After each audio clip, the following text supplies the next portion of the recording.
देखिए, मासिक धर्म में रजस वाला स्थिति में जो 4-5 दिन का समय होता है, इसमें माताएं और बहनें अपवित्र अवस्था में रहती हैं। ये सभी माताओं बहनों को पता है। लेकिन एक देवी जी हैं जो प्रारंभ में डांस करती थी, फिर गायिका बन गई, इसके बाद कथावाचिका बन गई, अब मोटिवेशनल स्पीकर बन के बड़े बड़े शोज में घूम रही हैं। इनको न कंठी से मतलब है, न तिलक से मतलब है।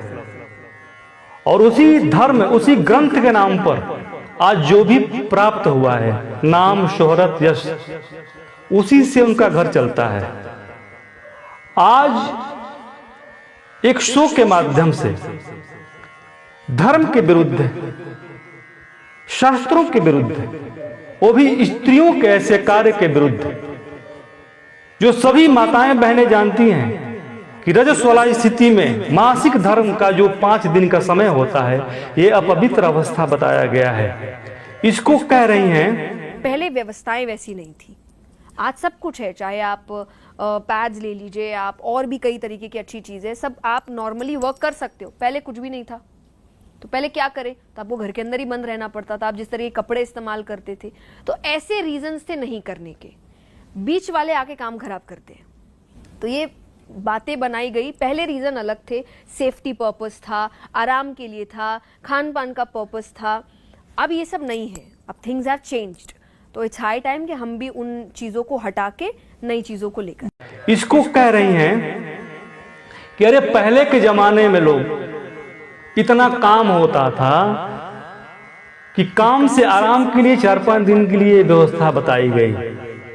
दूसरी बात, उस समय कोई व्यवस्था थी नहीं, तो जैसे तैसे लोग करके अपना 4-5 दिन का समय निकालते थे। लेकिन आज तो इतनी अच्छी व्यवस्थाएं हो गई हैं, अब तो पैड की व्यवस्था हो गई है, अब वो जमाना गया। ये सब कहने की बातें हैं, समय के साथ आप लोग भी बदलिए, इनका कहना है। अर्थात कहने का आशय ये है कि पैड पहन के आप मंदिर जा सकती हैं, पैड पहन के कोई रसोई घर में जा सकता है, पैड पहन के माताएं बहनें व्यासपीठ पर कथा भी कह सकती हैं। कौन देख रहा है? इनको ना धर्म से मतलब है, ना ही शास्त्र से मतलब है। शास्त्र विरुद्ध व्यक्ति या कथावाचक कोई भी हो, जिसके माध्यम से समाज में उसकी प्रतिष्ठा बढ़ी हो, लोग जानते हो, वो इस तरह से वार्तालाप कहे, तो इसका प्रभाव समाज पर क्या पड़ेगा? और तो और माता द्रौपदी का उदाहरण देती हैं, कहती हैं कि भगवान कृष्ण भी जब द्रौपदी को बचाने के लिए आए थे, उस समय वो भी रसोला की स्थिति में थी। अरे द्रौपदी जी की स्थिति सामान्य थी क्या? भरी सभाओं में जहां पर सभी योद्धा बैठे हुए थे और उनकी लज्जा लूटी जा रही हो, वहां पर भगवान क्या सोचेंगे कि ये स्त्री रसोला स्थिति में है या अपवित्र अवस्था में है? लेकिन आपके सामान्य अवस्था में ऐसी कौन सी विपत्ति आ गई है कि हम इस बात को माने?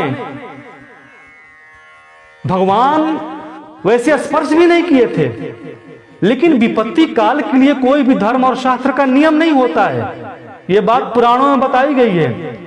लेकिन सामान्य अवस्था में उसकी तुलना यहां पे घर पे किया जाए, सामान्य गतिविधियों में किया जाए, सामान्य व्यवहारों में किया जाए, ये कहां तक सही है? ये बिल्कुल सही नहीं है। और ऐसी बातों से समाज में भ्रांतियां फैलती है।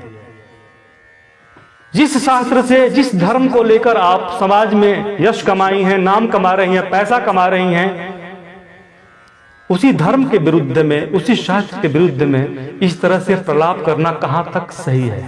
और आजकल कथा के माध्यम से जब ऐसी लोग बातें बोलेंगे, सोच के माध्यम से ऐसी जब बात बोलेंगे, तो फिर नई पीढ़ियों को क्या संदेश प्राप्त होगा?